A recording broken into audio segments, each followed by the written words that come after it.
What's up, guys? Welcome to episode 78 of Let's Talk Nerdy Podcast. On this episode, we are talking Call of Duty Modern Warfare 4, Perceptum, and War Dogs. But you can't be any geek off the streets. You gotta be handy with the steel, if you know what I mean. Earn your keep. Regulators, mount up. Oh, dude. A DMX song? Oh, wait, you're not as old as I am.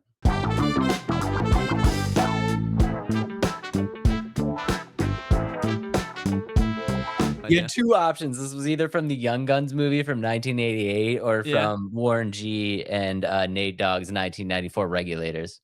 Yeah, Regulators! No idea. Yeah, you lost me. You've never heard Regulators? Never heard of either of those movies. Nothing? Nothing. Wow, you're really showing your age this time. Wow, dude. We have things to do when this podcast is over. Number one, we are listening to Regulators. Yeah. Oh, wait, it's a song, not movie? Okay, so the song uses a quote from the movie. So you had two chances to guess it. Yeah. Okay. Yeah, it's Gotcha. good. I failed. On a cool black night. Bam, bam, bam. Nothing. Nothing. Dang it. I'm just here to say I'm sorry to disappoint all our movie fans. I have been slacking hard on the movies. So there's no comment section cinema again. I have not even watched a movie. That's not true. I watched Tom Clancy's Jack Ryan Ghost War. Yeah. It was pretty good. I enjoyed it a lot. I think playing 007 at the same time of watching that movie is like I'm watching a spy movie and I'm playing a spy game, so it's kind of fun in that sense. But no comment section cinema, unfortunately. But I didn't even rate the movie. I watched it and didn't put it on my letterbox. But I think you're getting my live on the spot. Yeah. I would say it's a 2.5. It's a little bit. It's a 3, maybe borderline between 2.5 and a 3. I'll give it a 3 because I like the TV show and. The only problem I have with it was, and I know not every movie needs to be groundbreaking, but it was the same plot line that it's a rogue agent and you have to try stopping them and yada yada, blah blah blah. And I don't know, it's just some of those like plot lines that are just like was good, turned bad because of a situation, and now we got to stop them. Like those are kind of getting old to me. And I hate to say it, but 007 First Light kind of had that same thing. But my experience was so much better with the game rather than the movie. I think it's because I was living it. Yeah, because you're playing it. Yeah, and I will say 007 expanded on it. So like it wasn't just that. Whereas the movie was very like straight and dry, like cut and dry. Like you knew it was coming. Was the action good though? Because like a lot of times in movies like that, like the plot suffers, but like the action is kind of what keeps it going. It was okay. I think the end fight was pretty good, but it still wasn't overwhelming. It had some cheesy like lines in the fighting and cheesy like I don't know, quirks with it, like some of the action. Like I don't know, I don't want to spoil anything, but it's one of those things that it's not you're not going to go home, wow. I thoroughly enjoyed that. One of the best movies that I've seen all year. It's definitely not that. It's on Prime, so if you have Amazon Prime, it's like it's not going to cost you anything extra, but don't be expected to be blown away watching Tom Clancy's Jack Ryan Ghost War. You know the movie that I think does this the best, that kind of sacrifices plot, but the action is so good that it's still phenomenal? John Wick. John Wick, yeah. John Wick, he barely says like 20 words the whole movie. John Wick, okay, the plot of John Wick, the original John Wick, like I get it. There's an emotional tie to the dog. They killed the dog, but the essence is somebody kills John Wick's dog and he needs to extract vengeance on it, which is not like clearly not the most groundbreaking plot of all time, but you're just like enamored through this whole movie just because his action and his acting is so good. Yeah, and I think with that, it carries like the plot continues to carry on and build through each movie. So I think with that, it kind of continuously builds. But yeah, I agree. The first movie isn't all that deep, but the way it compiles and like he keeps going deeper and he keeps digging himself a hole with the organization. And I think that's why it kind of I think the plot almost gets better as the movies go on, even though like 1 is probably one of my favorite ones out of all of them, but, like, it continues to build throughout. It is interesting that the plot gets better throughout the sequels because usually it's the exact opposite where the first movie is great and then the sequel plots kinda tail off. Yeah, it is interesting that John Wick kind of transcends along with the sequels into, like, a better plot line. Never even really thought about that. Action still maintains its level of intensity throughout the whole thing. Without a doubt. Keanu Reeves as John Wick is just insane. Like, even just watching him do his, like, practice runs preparing to be John Wick, have you ever seen that footage? Oh my god. Yeah, just there's tons of clips of him on YouTube. Just look up Keanu Reeves, like, training to be John Wick, and, like, you get to see he's actually doing everything that he's doing in the movie. Like, he's running through this tactical, like, obstacle course, like, "Pop, pop, pop, pop, pop," like, and doing all this crazy it's like, dude, that is Keanu Reeves, that's insane. Yeah, he's such dude, such a good actor. How with 007, I'll give my little quick spiel. Like, so that review's out. It was really fun. I gave it an instant classic, minus a couple things that I can't play one of the main game modes after you beat the campaign, but that's a patch that's just going to get fixed. So I looked beyond that. Maybe I shouldn't have in the score because it's a $70 game and I can't play half of it, but that's okay. I think it's gonna get fixed with like a patch. I wish it was a day one patch, but whatever. But to kind of go along with that, it just shows like when you have such a foundation of like I'm going with like how John Wick's getting its own game. I think John Wick has the same capability of creating something just as good or if not better than the 007 game, especially with Keanu Reeves backing it and just the level of gun fu that it could have, and just to see how much interaction 007 did with, like, the environment, I can just see John Wick expanding on that and making it even more in depth and more fluid, and I'm excited about it. We've talked about it in the past, but just kinda going off of what I've experienced with, First Light, it's just I'm excited for games like this. Yeah, I mean, we were super excited for the John Wick game. I mean, if you guys haven't checked out the deep dive on the John Wick, like, it's there, go check it out. We had glowing things to say about it, but I'm super excited for the game. I think it's one of those IPs that, like, it's just like you said with 007, it's so strong. It has such sturdy legs to stand on that I can't imagine they would let the ball drop on the game. Right, right, and especially with him still backing it. Like, it could have been granted, like, we're not gonna have a Daniel Craig 007 video game, but it's just kind of the cycle of 007. Somebody always takes the new reign and stuff like that, but Keanu Reeves it's kinda like the Ryan Reynolds Deadpool conversation, like, Keanu Reeves is John Wick. If we had a different John Wick in the game, it might not hit as hard, so Yeah, and I think we kinda touched on this when we talked about John Wick. Unfortunately, I think 007 made the right move, not bringing Daniel Craig on board because Daniel Craig is kind of at the end, right? You know what I mean? And, like, Keanu Reeves as John Wick is also kind of at the end, but a 007 game, we've had many before, so I think the transition to somebody new was necessary. We've never had a John Wick experience in a game before, so, like, being Keanu Reeves was necessary. You can't start the John Wick franchise in a video game with somebody other than Keanu Reeves. yeah, you think about it with 007 GoldenEye, like, it used the same kind of character design and things like that, and the whole storyline of it. Like, if they just decided, "We're just gonna make standalone 007 game," back then, it might not have worked as well. Right, yeah. I mean, they used Pierce Brosnan in GoldenEye, right? So, I mean, they had to. Yeah.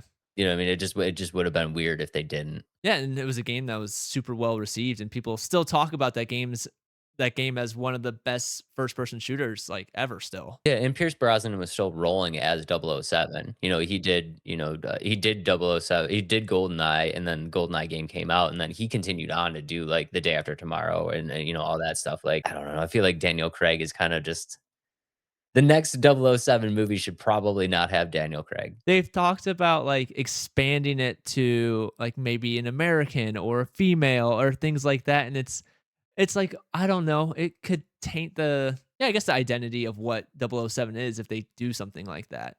I know they're trying to think forward thinking and things like that, but I just feel like they I don't know. the charming British man is like 007. This is such a touchy subject, but I don't know if I'm just like an old school guy in the sense of like, I don't know, you've developed a character to be a certain thing. And if you drastically change that thing, it just it unfamiliarizes it for me and I lose any connection that I had to it, right? So if you don't make 007 a British spy, I don't know if I have the same like connection to it. I just don't feel if I had like a yeah, I just don't feel like I have the same connection to it, which like, I immediately lose interest or I judge the film or the game harshly right off the bat because I have preconceived like they changed everything and you know what I mean? Like I mean, like, you look at, like, Ghostbusters, and they completely changed Ghostbusters. I'm trying to think, there's other been things where, like, that was just another one that really I just, like, refused to watch, or Space Jam, like, I don't know, just stuff like that. those ones though are more of like a passing of the torch. Yeah, but they still, like, I don't know, I feel like they still ruined the nostalgia. I mean, maybe it's because 'cause we're, like, a little bit older and they're trying to appeal to new audience, but, like, I just feel like they ruined the spunk or the, nostalgia that the movies had. It's sad to see people that you liked in certain roles not do them anymore, but yeah, I don't know. I mean, there's some instances where it's a passing of the torch, and then there's some instances where we're trying to just get a totally different demographic in here, and it's like, if 007 is not a British spy, it just doesn't resonate with me because that's what I've known for my entire life. I don't know, that's all I had to say about that. Another game I've been playing is Deep Rock Rogue Core. Wrote a review on that one. Check it out. It's a really fun game. It's definitely completely different than Deep Rock Galactic's core. I didn't mean to do that, but the original game.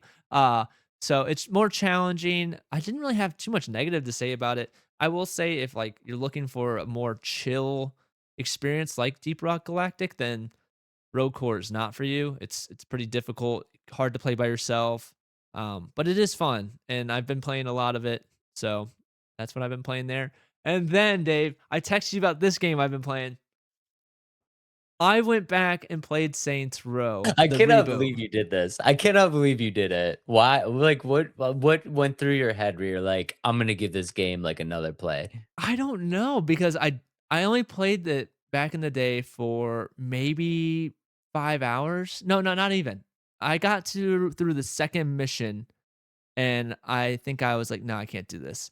And I think part of it was just how much negative experience I had just even trying to launch the game. But I don't know, I just looking through my library, I was like, "You know what? I'm gonna give it a second chance." And I'm glad I did. Not because the game got any better or I enjoyed it anymore. I think part of it, well, that's not true. I enjoyed it more, I think because that negative experience has been gone. Like I haven't experienced it since then. And so I gave it a second chance just to see how bad it really was. And again, it's not a good game, and I think there's a lot of issues with it still, but the bugs have been cleared out. It was much smoother, and I just I just played it all the way through pretty quick, and the story, I will admit, the story's a little bit more in depth than I thought it was going to be too.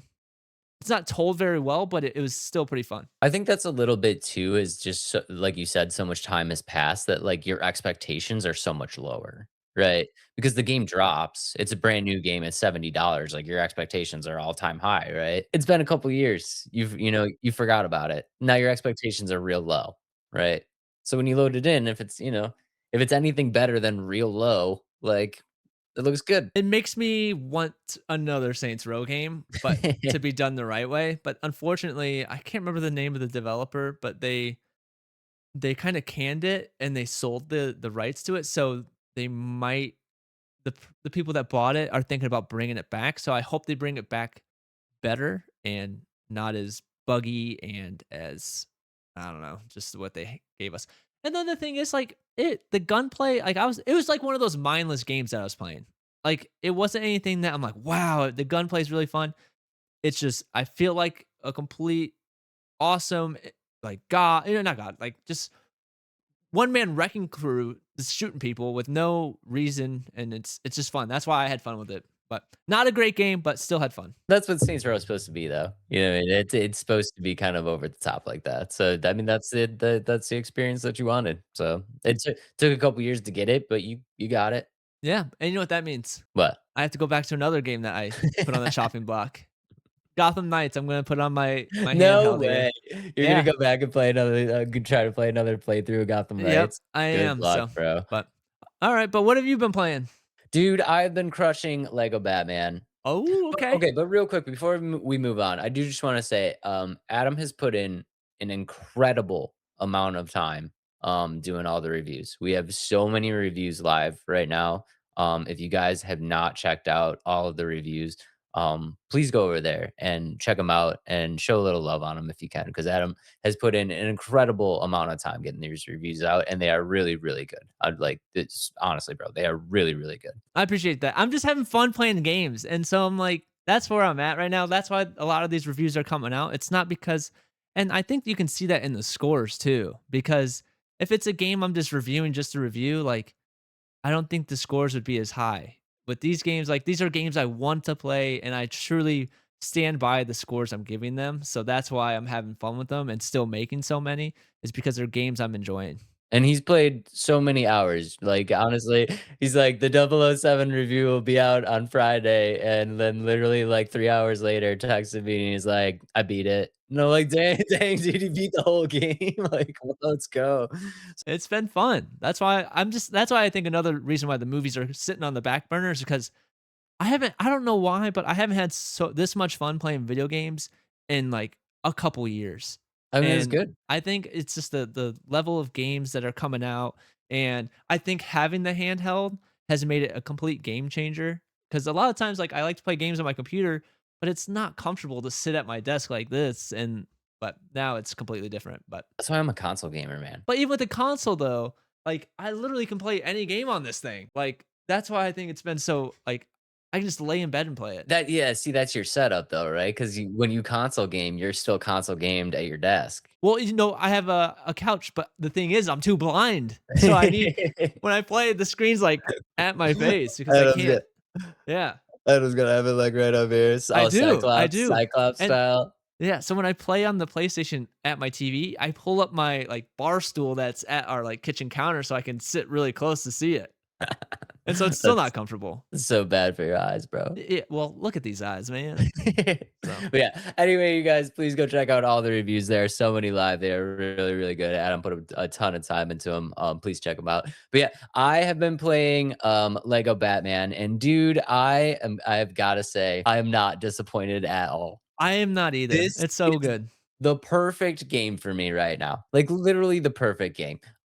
It's 1000% a Lego game. Anybody that had any doubt about it being a Lego collectathon, it wash those concerns away because it is 1000% the traditional Lego collectathon. Have you unlocked the Batcave yet? I have. It's awesome. Have you unlocked like everything in the Batcave, like all the areas? Yeah, yeah. I think. Yeah, okay. Like where you Okay. get all the suits and the Yeah. Batmobiles. Yeah, yeah, yeah. The suits is insane. It's like guys, it's like a stadium. Like, you literally have, like, a stadium that you walk into, and it's just all these, like, mannequins. I don't know how many suits there are, but there has to be, like there's gotta be over 100, right? I think so between all the characters too. Yeah, it's absolutely insane. No, I'm having so much fun with it, and, I will say the game is easy. I will say the game is easy. I put it on the hardest difficulty. I know we talked about it a little bit where they're gonna ramp up the difficulty a little bit. I put it on the hardest difficulty, and I think I'm on chapter 4, and I haven't died yet. So, like, it's still it's not very hard, but, Yeah, like, but the you play Arkham Souls likes, man. well, the Souls like Lego Batman's difficulty range. Let's see. well, I'm just saying, like, it's still not very hard, but honestly, like, for me right now, like, I love loading in and, like, trying to fight a boss that kills me 4,000 times.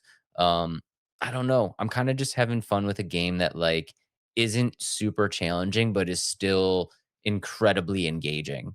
And with it being Lego, it doesn't make it any less immersive. Like the story and the the fact that you can just like, "Oh, I wonder what's coming next." And like, because you know what's coming next just based off of what the story's plot lines are, but it's still fun because it's immersive, but in a way that it's just like, it's fun, and I think that's, like, the general consensus of, like, everybody that's reviewed it and played it.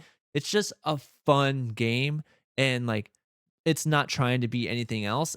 I think it's just a Lego Batman game that's just it's modernized itself with the way you fight character like, the combat and just it's just modernized it in a way that it probably should have done it a while ago. And I do really appreciate the level of adaptation from the Arkham games. The combat system is really good. Now, I do think just personally for me, it's not quite as intricate as the Arkham system, and that's fine. I don't think it needs to be like that. And it is a little bit slower paced, I feel like.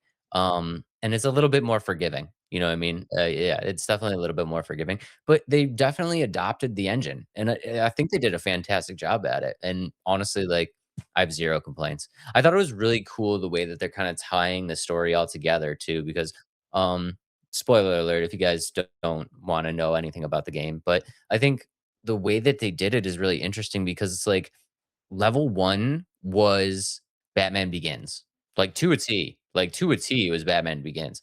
Now level 2 was kind of the 1989 Batman, kind of, but they introduced Red Hood, which wasn't in 1989 Batman, so it's like they're kind of taking the ideas from the movies and then also taking the ideas from the comics and kinda merging them together a little bit, and then chapter 3 was Catwoman, which kinda jumped to Batman Forever, or not Batman Forever, Batman Returns, but in a different kind of way, like, it seemed to follow Batman Returns a little bit, but also had its own kinda spin on it. It's really interesting to see what they're doing. Even with all those, like, twists to it, it's still holding true to the source material.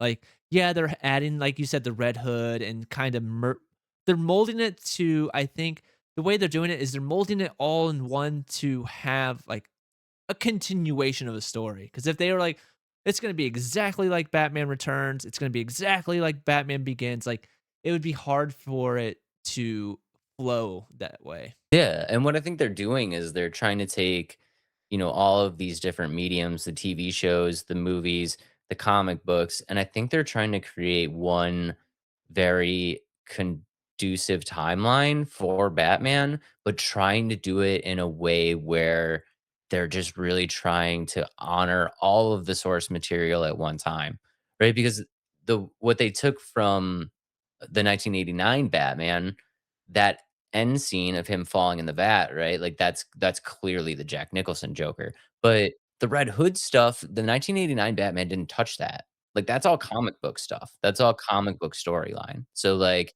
it's almost like they filled in a hole where the 1989 movie didn't mention any of that. So I feel like they're trying to take all of these like all of these mediums, all of the source material and kind of put it into one conducive timeline. Connect the dots and stuff. Yeah, connecting the dots is an incredible undertaking with the amount of Batman content that's out there. I think they're doing a fantastic job, and it still has, like, the quirkiness of Lego, which makes it funny. My one of my only complaints so I've been playing with my 5-year-old who I think is we have our, uh, playthrough that's both of us, that he and I play together, and then he has his own.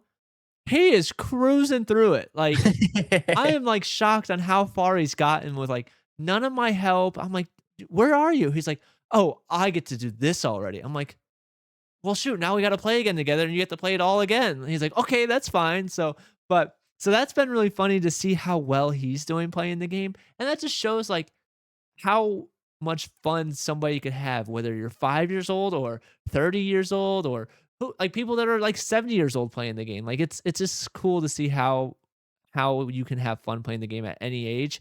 I will say with split screen, though, have you got a chance to play split screen? No, My one complaint is I wish you can change the FOV a little bit in the split screen is it because, too like, it tight? is so tight, like, you almost miss, like, the slow motion when you finish the combos. You kinda miss, like, the comic book, like, animation of the words popping up or just, like, the finishing, like, punch, and so I wish you can adjust it a little bit. There's, like, no, like, adjusting in it, and that's kinda disappointing. That kinda But other than that, stinks. it's great. We're both having a blast. Yeah, phenomenal game. If you guys are looking like, it brought me back to old school gaming. Like, I haven't gamed like that. I haven't gamed like this in a while, where it just was, like, really immersive and, like, really about collecting, and I'm, like, looking up all the trophies and being like, "Okay, I gotta do this along," like, I haven't gamed like that in a long time. It was nice to be kinda brought back to that. Yeah. If you guys are looking for a game like that, Lego Batman, you could just do it. Just do it. Just do it. It's a great time. All these games have been a great time. Um, but that brings us to topic number 1, I think. All these games are a great time, but is Call of Duty Modern Warfare 4 going to be a great time? Time to crap on some COD. Crap on some Hot COD. That's a dang, new it's been a segment. minute. A new segment. Crap on COD. It's Maybe. been a hot second since I've been able to crap on some COD. Also, this will be the first COD game that we talked about since I have actually been like, I've actually played COD pretty consistently. So, like, I feel very confident in the things I'm gonna say right now. I'm happy that you've experienced the COD cycle a little bit because where are we, Dave, in the COD cycle? We're in the excitement phase where everyone thinks this is gonna be the greatest Call of Duty that ever has happened ever in the history of Call of Duty. Yes, the hype is real. Call of Duty Modern Warfare 4 releases 10/23 of this year, 26. Um, Here's the thing. I think I'm going to thoroughly enjoy the campaign. And I know like big COD fans, the biggest thing that they want to do is multiplayer and slide cancel and do all this stuff. But for me, I think the I definitely think it's gonna be tremendously better than Black Ops 7, that garbage of a story that I just saw. I was gonna buy Black Ops 7 and then, like, I ruined the end for me myself, and I'm glad I did because it was atrocious. Like, I don't think I've seen a worse Call of Duty campaign than Black Ops 7, and so I completely did not touch that game. Not well received. Not well received one bit. Rightfully so. I cannot believe they went that route.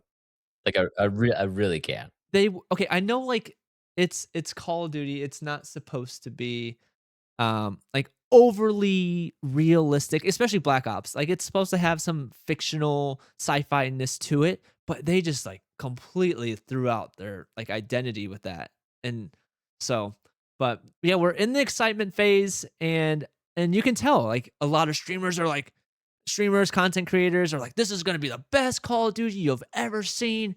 Yeah, changing the movement, changing the maps, adding this, taking this away." And yeah, so that's where I'm at. I mean, I understand that, right? So it's, this is all marketing, right? And this is my marketing brain thinking. So the way that they're kind of throwing everything out there, changes to the multiplayer, better movement, better gunplay, more grounded military experience is what they're kind of calling it. But like at the end of the day, guys, like, do you actually think when you get a controller in your hand, you're gonna notice a difference? That's the real question. You can market this any way you want, and you can say, "We've improved, we've changed, we've done this, we've updated, we've switched, we've listened." You can say all of the keywords that, like, hypes this up, but, like, when a Call of Duty player gets the controller in their hands, gets the mouse in their hands, does it actually feel different? And I feel like the answer is always no. Or I was gonna compare this to Modern Warfare or Call of Duty in general is the Madden of warfare games. They promise all these changes and things like that. Like, my biggest thought was everybody was very excited about Omni movement when Black Ops 6 came out. Like, you can sprint backwards, sprint sideways, you can dive this way, do this, and everybody hated it.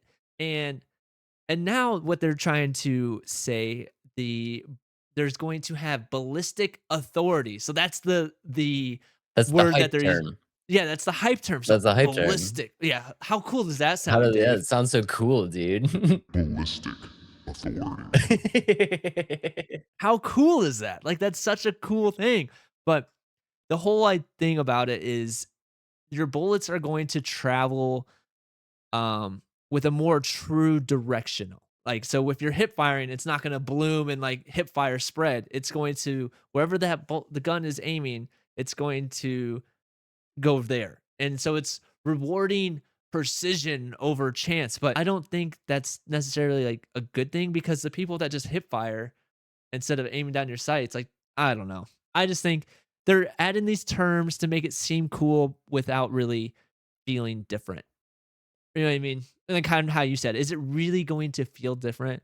And they're getting rid of the Omni movement. They're adding hanging on ledges again, which they had in Modern Warfare 2. And like, but the thing is, nobody cares about that. How often, like when I played Call of Duty, I could name on 0 fingers how many times I hung over the ledge and looked over to shoot. Not a single time. And nobody cares. Call of Duty has the most fantastic marketing team and the most devoted fans that are just so accepting of nothing. I don't know how to better, and I feel like I'm shitting on everyone right now. And go ahead and roast me in the comments. I know you guys are going to. I'm sorry. I'm not trying to talk crap about anybody. But the marketing team knows exactly what to say to get people hyped. People always get hyped. People always get let down and they never care. And they just continue to play the games. And I just don't understand like what it's going to take to break this cycle. Like when does the Call of Duty drop where players are like, "You know what? We're finally over this." Like, we're sick of paying for the same game every 2 years. Like, I don't know what it's gonna take. There and like other games that have done similar situations, they do die. Like, you know what I mean? Like, by like this dumb example, like Saints Row. We got to the 4th game, we're like, okay, this is stupid. We're done. You're changing too much. It's not the game that we fell in love with. And like it died. Like, and you see that with the reboot, even though I just played it, enjoyed it. But you see that with these reboots. But with this one, I think it's just the amount of marketing and just the you go back to what you're comfortable with and I think with Call of Duty, people are just so comfortable with the I mean, like, the base, components of the game on how like, you just know like, people that know how to play Call of Duty, they can pick up the next Call of Duty with no issue, and I think that's part of it, is people just know how to play the game, even if it feels different, and I think it's always gonna be that way, and I look at this as I think the game would be better if it weren't every 2 years or every year because you get Black Ops 1 year, you get Modern Warfare the next year, like that kind Infinity War, Activision, back and forth, and I think if they would just release 1 game, maybe 1 of each, like, you know what I mean? Activision gets theirs and Infinity War gets theirs, and, like, you just expand on it rather than just throwing these money ploys every single year to again, people are gonna buy it. It's like Madden, people are gonna buy it and they'll complain about it as they buy it, but they're still gonna play it. And I think there has been a huge dip of Call of Duty, especially with the release of Battlefield 6. I think a lot of people have transitioned to that because it is more grounded and they're not trying to do what Call of Duty has done with the over the top microtransactions, these goofy skins and things like that. But Black Ops 6 still has their own issues that people complain about. And I just think that that's where Call of Duty is losing the base, but they're going to be so strong forever and you can never break them. We talk about this all the time. I mean, it's the same cycle. It's, Modern Warfare 3 had the same hype, right? People were super geeked on. We talked about how exciting it was going to be with all the new changes and stuff. And then it was the most well received. And then it dropped and people criticized it saying like this is basically a DLC. Like there was just not enough. There's just not enough there. You know what I mean? And it's like I say this all the time and just like you just said, we don't need a game. We don't need this many games, right? Like if I were to tell you we're not dropping Call of Duty Modern Warfare 4. What we're doing is we are dropping a patch on Modern Warfare 3 and we're putting out a new map pack and a new gun pack and that is $20. Like do you know how many more players would just be like, "Yeah, that sounds great." Like, you know what I mean? Like I'll give you $20 for some new maps and some new guns, and if you wanna drop a patch on it and fix some stuff, like, great. Yeah. If you did a map pack every year and a half, I'd be so much more enticed to buy it rather than the full game. And, I think that's where It's just and that's just the industry in general, like, games are just releasing but you look at Grand Theft Auto 6, people are extremely excited for it because it's been 10 years. When did Grand Theft Auto 5 come out? Like, Oh my over god. 10 years ago? Oh, definitely More over than that, 10 years yeah. ago. Yeah. Over 10 years ago, 15 years maybe? and they still release content on it, and people still play it. Yeah, pe again, people complain about it and, like, "This is stupid, this is bad." But the thing is they haven't released a full game, and people are just, like, scratching at the door, like, "Come on, give it to us," because of how long it's been since they've released a full game, and I think people would have that level of excitement for Call of Duty if they kinda took this way of doing things, and I don't know. It's just sad to see, and I grew up playing Call of Duty. I played all the way up until Modern Warfare, like the newest Modern Warfare 2. And that was kind of my final straw with how much they changed into the focus on the skins and the battle royale. Like I just lost it. And my friends are the same way. They don't play Call of Duty much anymore because of the same reasons why what we're talking about right now. And it just sucks because it's a game that again, if I wanted to, I could pick up and I could drop 30 kills a match and like no problem. Like it's like riding a bike, but it's just one of those things. It's not fun anymore because of all these new changes they make all the time. But and then you look at like CS:GO, it's a free game that they just have such a good following because they have such a core game that people love and they're not trying to overdo it with like the money side. And like you look at the finals, yes, the finals has battle passes and stuff like that. It's holding a core fan base because they're not going away from what the game is. Like they've kept it the same with expanding on it. Yeah, there's the battle passes, but it doesn't change the game. Like the game is the finals. Yeah, it has skins, but it doesn't like it's not pay to win. Like that's why I think it's so good and why like it is there's many players on the finals as Call of Duty? No, but the core fan base is dedicated to it because it's remained the same game for the last 40 years. Yeah. And I don't understand this ridiculous push that both of these studios have to deal with. Like, I don't know at one point, like, obviously it flip flops, it's Activision and Infinity Ward, right? But each studio in this model gets 2 years to put out a new game. And I don't understand why, like, at what point did we decide that we needed a new Call of Duty every year? You know what I mean? Like, why don't you give these studios 4 years and have them flip flop, and we'll get a game from each studio, every 4 years, you know what I mean? Like, a new Call of Duty will come out every 2 years, and it'll be a 4-year gap in between to give these studios time to actually create a new experience for players. Where I think this push is coming from, well, originally when Activision was like Activision before Xbox bought it, I think that the push was to like maintain their level of like hierarchy. Like Activision's like, we gotta stay up top. We need this money from people every year to like maintain that level. But when Xbox took over, they promised this kind of level of dedication and like passion behind these projects to do something like this every 4 years, and I think Call or Xbox saw the dollar signs, like, "You know what? Like, wow, Call of Duty makes money every single year with a brand new game. Keep pumping it out.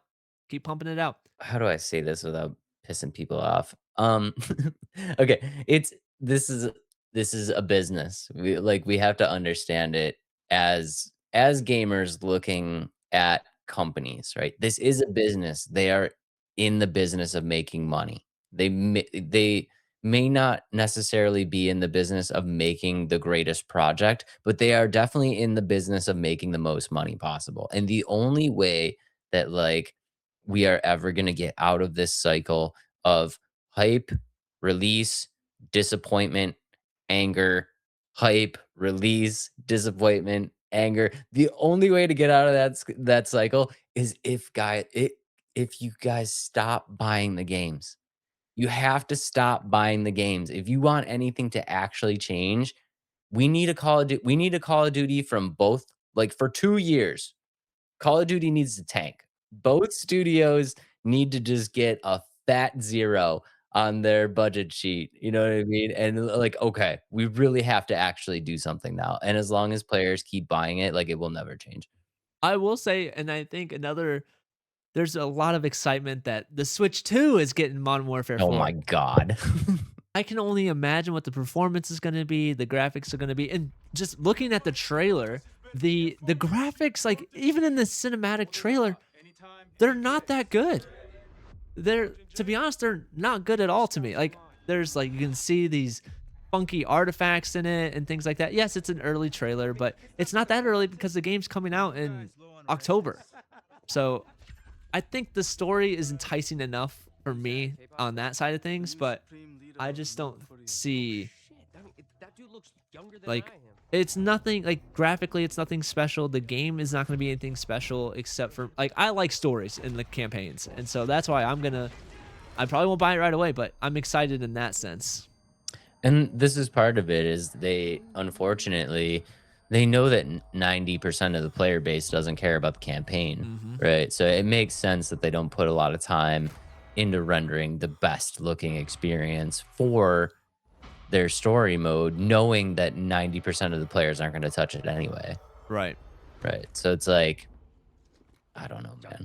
I don't know what to do with Call of Duty. I Yeah. don't know what to do with Call of Duty. I really don't. And I feel bad saying all this because I know there is such a huge group of players that really love this experience. And honestly, Mhm. like, if you guys are happy, fine. Like, Yeah. I'm okay with it. You know what I Yeah. mean? But like, I just would assume that at some point, FPS players would expect more out of a Yeah. franchise and just be done with it, especially when there's so many more options now. Yeah. Like, Call of Duty is not the only game in town. You know what I Right. mean? Like, you have other options. So, Yeah. like, I don't know. And I think that just comes back to you play what you're comfortable with, and Call of Duty is it's a comfort game for a lot of people. And like you said, you can almost feel bad because like Call of Duty is still a lot of people's favorite game, favorite franchise every time it comes out. Yeah. But I just think for somebody that one, you haven't been fully invested in the growth of it and where it's come from. Right. And that's completely fine, but you can see the shortcomings of the franchise and where they've kind of lost their identity. Mhm.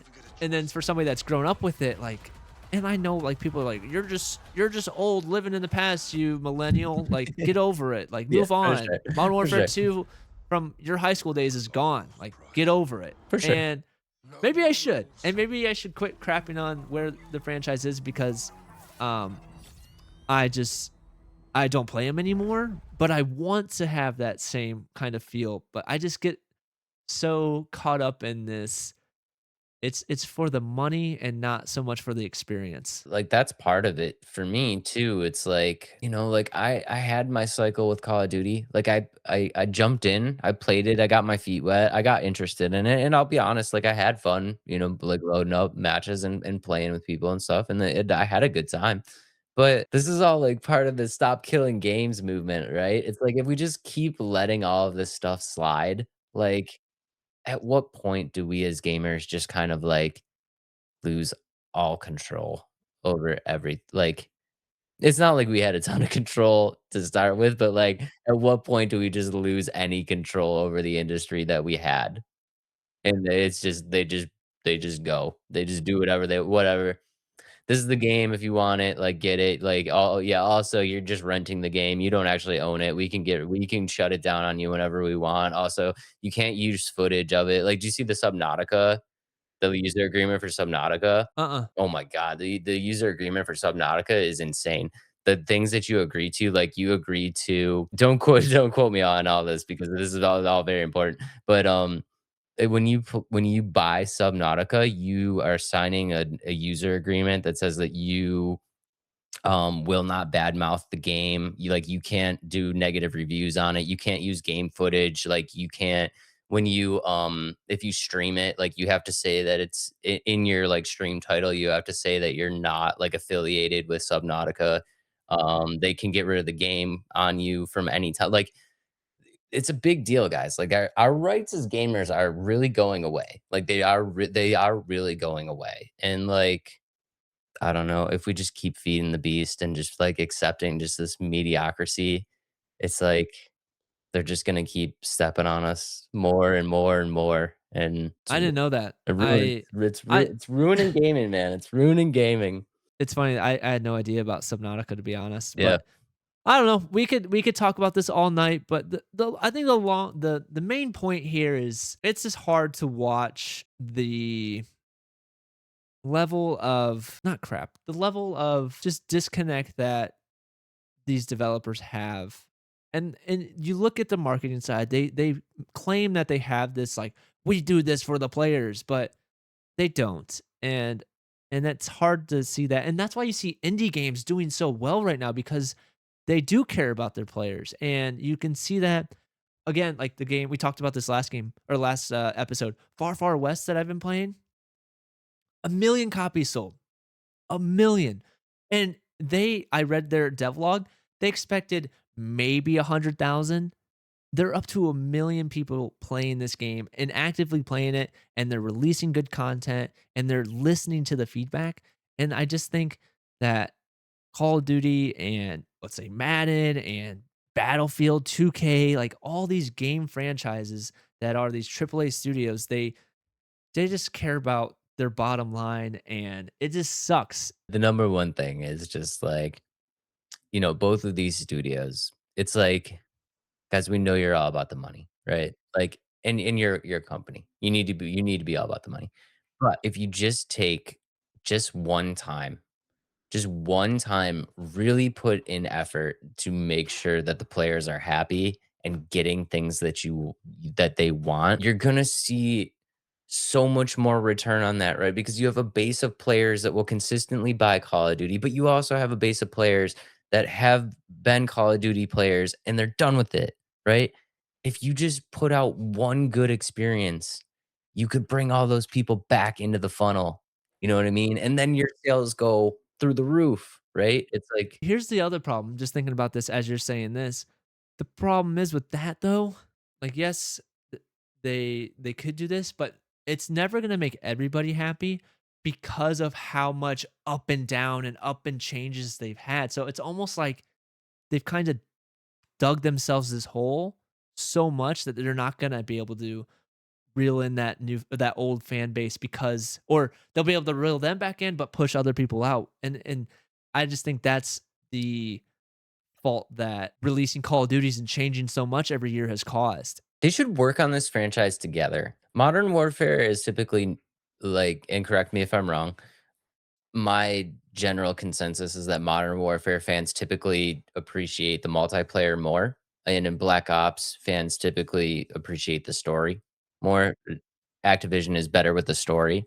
So it's like, why don't they come together? I think just the level of like the play styles are completely different. And I think some people just like the way they play differently. I guess I'm more attracted to Modern Warfare because it is a little bit more grounded. But I still the story wise, Black Ops does typically have the better story, minus Black Ops 7, of course. But um I think that yeah, most people are attracted to the Black Ops conspiracy and that kind of sci-fi side, whereas Modern Warfare does typically have the more grounded um, playthroughs.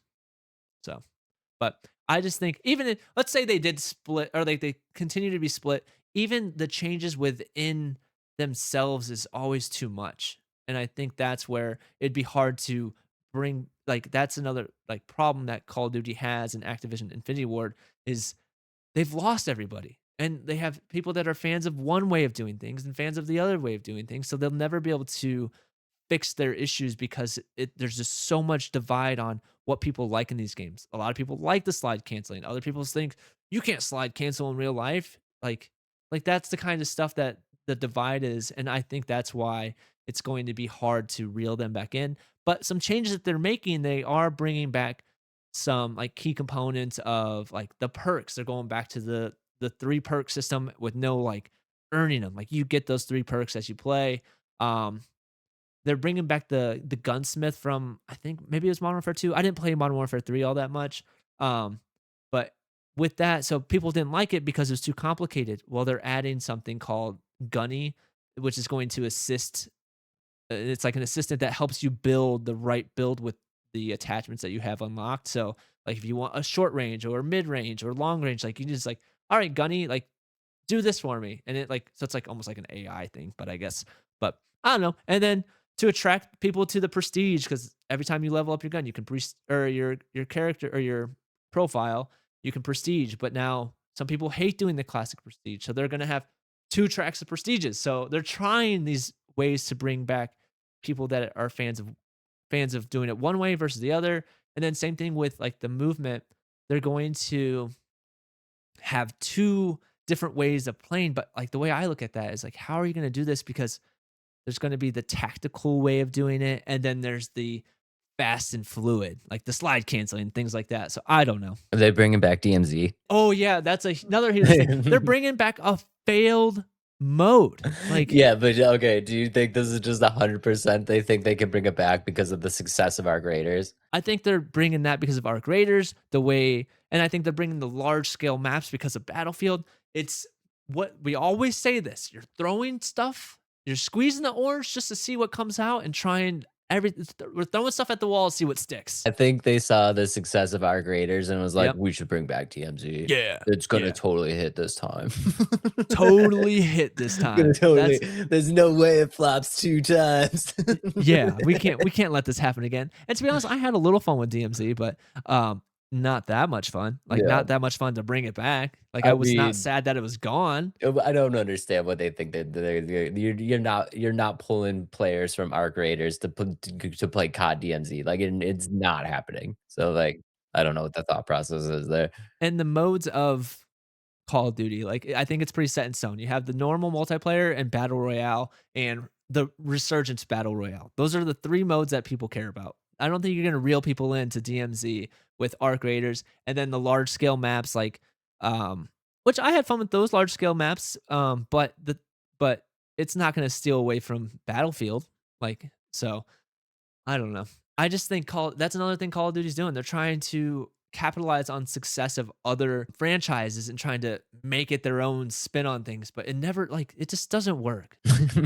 I gotta stop. I could literally talk about We this can for literally like talk hours. about it all day. Yeah, no, without a doubt. They've lost their way and they've lost their identity and they're just very money hungry. And I just don't think we need a game every year. And I just don't think anything's gonna change until people stop buying the games. So we're in the hype cycle now. I mean, the game drops October 23rd, 2026, in which case we will be in the disappointment cycle, and then we will be in the anger cycle, and then next year the hype will be real again. So I have some, I don't know, some level of validity in my complaints because of growing up on it, but other people will say you're stupid, like, get over it, like, don't buy the game. And it's like, I'm not. I'm not gonna buy the I'm not game. gonna buy the And game. you shouldn't You either. That's shouldn't what we're buy the trying to game say. either if you want a better experience. But yeah, I just yeah, I don't know. I think I'm, with my experience, I think I'm done. I mean, I've totally wiped my hands of Call of Duty. I think I'm done for life. So yeah, if you guys are having fun, that's all that matters. I wish it all the best. I hope you guys get the game that you want. And if you're not excited for it or you don't get it and you're not happy with it, the only thing that you could do to change it is stop on it. And honestly, like, yeah, we're crapping it on so much, but let us know like why Call of Duty still really excites you, and like what things like really drive you to Call of Duty still. Because like you've heard us like saying, "Wow, this is stupid." You guys like, not stupid. Like, we need more from Call of Duty, but let us know in the comments like why like it's still such an enticing game for you, and like just like I think it'd be cool to have a legit discussion in the comments. So Yeah, I mean, definitely let us know. I mean, I'm genuinely curious, and this isn't gonna be like a no, no, no. You know what I mean? Like, I genuinely want to hear your opinions on why you're still attracted to this franchise. Because yeah, just because this is our opinion and your opinion is going to be completely different, and I think it'd be nice to see other opinions um in the comments. So and your opinion matters just as much as ours. So drop it down below because we do read them all. Yeah. Wishing it all the best. I hope you guys get the game that you want. Drops October 23rd, 2026. Infinity Ward, Call of Duty Modern Warfare 4. The hype is real right now. let us know below. Let us know in the comments below. And now it is time. Adam, are you ready? Adam is indeed a huge COD fan. He's played all of them. So I thought it would be a brilliant idea if you tried to guess the top 10 Call of Duty games according to IGN. I'm gonna do pretty good at this because I do. I will let you know that this list is from 2025 too. So it's not gonna include. Oh, so it does have like Black Ops 7, but okay. Now I guess I'm going into this too much. Is it based off campaign or just in general? Just in general. Okay, just in general. Okay, so not campaign based. Um, Adam is ready. He's trying to clear this list. I know for a fact Modern Warfare 2, original Modern Warfare 2 is going to be in the top 5. It is number 2. Original Call of Duty Modern Warfare is most likely 1 through 3. Yes, number 3. Okay. And then Black Ops, or not Black Ops, Call of Duty Cold at War, also going to be in the top 5. Really? No. Wow. Is it on the list? No. What? What did you Did I say? What did you say? Oh, did I say Cold War? Yeah. I meant, sorry. The Call of Duty World at War will be in the top 5. That's number 7. Ah, dang it. Okay. Dang, what'd they put at 1? If Black Ops 2 at number 1. Black Ops 2 is number 8. What? Okay, dang. Let's see. Original Black Ops is on there, probably number 4. OG Black Ops is number 5. What did they put at number 1? It's crazy. Let's go original Modern Warfare 3. Number 9. And then 2019 Modern Warfare.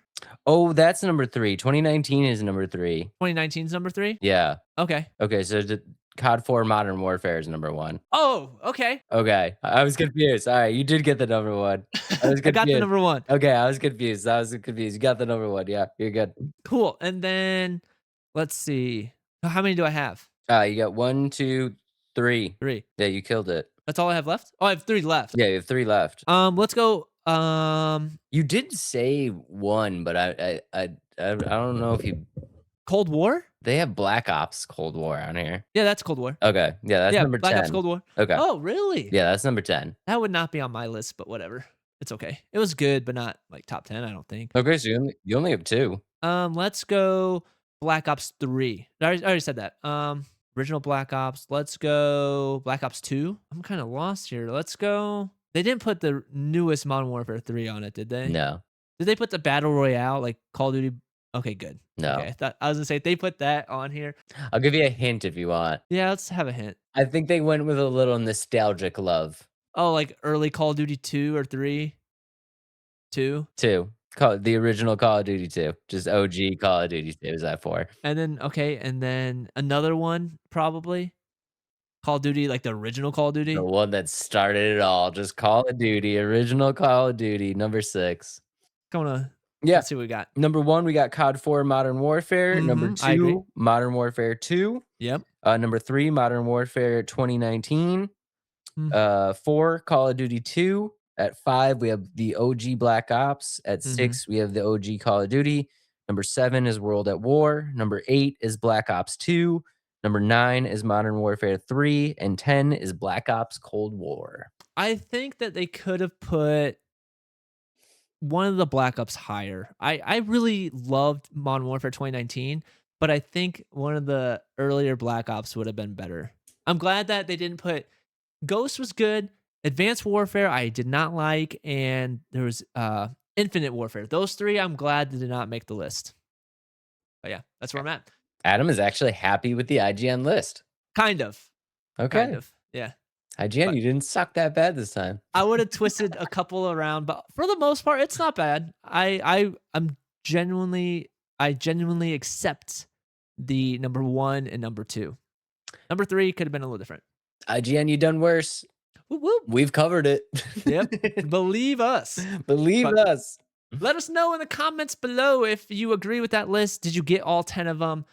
Which do you think deserves to be off or on the list? Let us know your number 1. I'm curious to know what people what your number 1 is, not number 1 on the list. Yeah. For sure. Go. All right. Moving on. Perceptum. A scary game. Another scary game. Adam, are you excited Spooky. about the scary game? Very spooky. Spooky episode. I don't know. The Adam is not excited at all. I think okay. Go ahead. No, I did Adam thinks that this is gonna be a jump scare walking simulator. I could see it on his face, and I think we need to give this game a little bit more love because if you really deep dive into the ideas behind the game, I think it's something interesting. Mhm. I don't know if the game's gonna be good. I will go out there and say that. I don't know if the game's gonna be good, but I think the concept behind the game makes it intriguing enough to me that I want to see what it's all about. And what is it all about? Okay. All right. So, Perceptum, we are talking about, of course, it is developed and published by a Duck Reaction. This is their first real title. No release date yet. Essentially, what happens is storyline of the game. A family moves into a new house. The entire family disappears in a very strange manner. The police have given up on the case, and as your protagonist, you are a medium, and what you are doing is you are entering the house in order to investigate the disappearance. Now, I think the really cool thing about this game, why are you laughing? It's just such a story we've heard before. Yes, okay. It is a story we've heard before, but I think the really cool thing about the game, right? If you don't know what a medium is, essentially, a medium is somebody that can hear and see the dead. So they have the ability to communicate Mhm. with the other side. The way that this game interacts with you is a very interesting concept to me because there's a few things that you can do, a few game mechanics. One of which is in order to solve puzzles and clues and stuff like that, you need to close your eyes so that you can hear like whispers and clues and like supernatural events. And the other one, which we'll see in the trailer, if you want to roll the trailer, is the mirror. And the mirror allows you to see things that aren't there. So, what this game is really doing is like a lot of horror games want you to see the thing. Like the thing is what's going to scare you. But I think this game is almost putting it in the reverse in the sense of like, it's that uneasy feeling of not knowing what's there that makes it terrifying, and it's a very different kind of fear than just like yeah, like Yeah, that. Like, did you see the scene where the yeah. mirror pops up, right? So it's like, you need to use the mirror to see things, and you need to close your eyes, like, it's almost making you super Oh, vulnerable yeah. and, like in, like, those situations where you pop that mirror up, like, right here, right? She pops the mirror, and there's something behind her, right? So, like, I think the way that it's trying to scare you is not so much jump scares or being chased and stuff like that. It's just that uneasy feeling of not knowing what's there or like having that uneasy feeling of being watched, like there's something with you. You know what I mean? And it's a very different kind of fear. It's a cool dynamic because, like you said, there's something always watching you, and, like, you almost have this sense of, like, there's there might be something that, like, I gotta look. I don't wanna look, but I gotta look. Okay, Right. there's nothing there. Okay, we're good. And then Right. you go to like she just showed in the trailer, go to the other shoulder.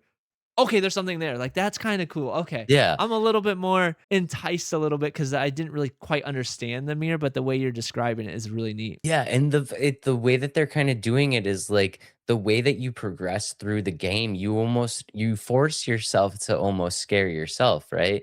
Because you have this, like, it's almost like a sensory deprivation, right? Where you just, like, you're not sure what's around you, you're not sure what you're hearing and all of that stuff, but, like, the mechanics of the game, like the mirror, right? If you think about the mirror as a tool, like, most games that horror games like that, your inventory, those are all comfort items. Like you look at Resident Evil, you have a gun, you know what I mean? Like you have those are all items to protect you, right?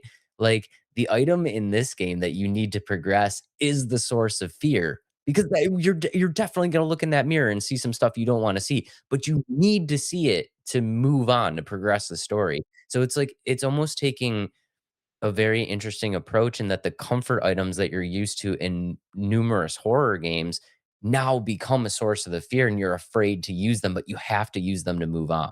Yeah. So it's just the way that this game is set up, it's just such a different type of fear than I think people are used to playing horror games.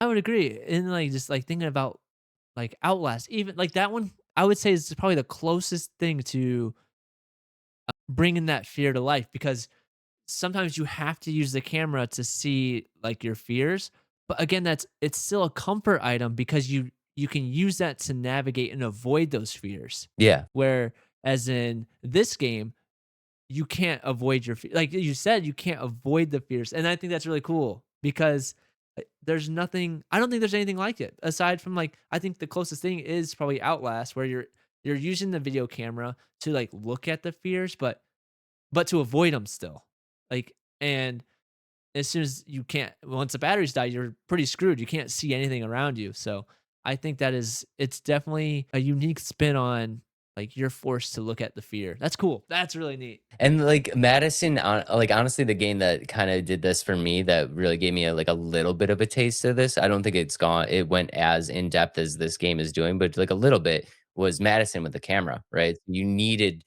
You were in certain situations where you needed to take pictures of things, and really the most terrifying moments for me in Madison was when I knew I had to pull the camera up, and I knew I needed to take a picture, and I needed to flash, and I knew something horrific was gonna be in that flash. Like, you know it's coming, but you're still really afraid, right? And it's not so much that, like, jump scare moment as it is just the uneasy feeling of what you're about to see, and it was a totally different type of fear, which made me really engage with the game a lot more than just like a jump scare, like a "Oh, okay, I'm fine." You know what I mean? Like, it just I felt, like, very entrenched and, like, very on edge, but, like, in a very exciting way that made me wanna keep progressing through. It's their first game.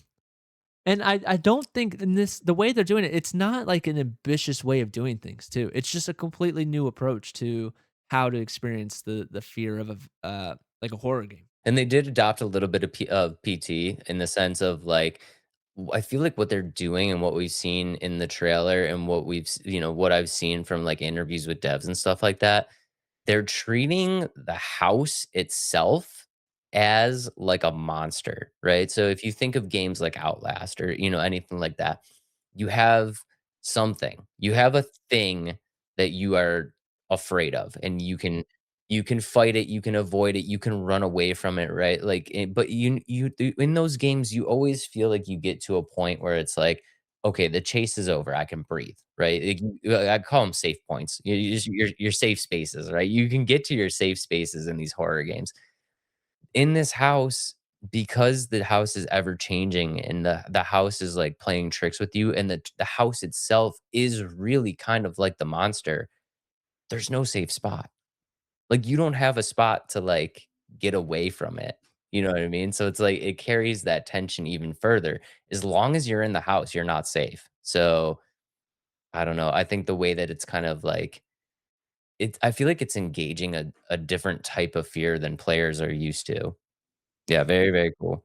I would say Visage kinda has that. Like when Visage you're kinda had it, yeah. yeah, they do have the safe spots too, especially I remember the specific, I was it like I didn't quite understand it, but I got to like is it, the different storyline where that old lady was chasing you? Know Yeah. what I'm talking about? So the house when you're in the house with her, there's no spot that's really safe, but as soon as you, like, get through that broken wall, there's that safe spot, but yeah, the house itself, when you're in it, again, didn't ha it had no safe spots, but as soon as you got out of it, you got to your safe space, it was different, but that's really neat because yeah, especially my biggest thing, Outlast is a very scary game, but by the end of it, you're not scared because it's the same kinda, "Oh, here's the big guy in chains," and then you like, "Oh, you know his patterns, you know what he sounds like," so you can kinda I learned if you ran straight at the big dude and you just jump to the side, you can get right past him, and so I called it Yeah, juke 'em. "Ooh, juke him," as I was running at him.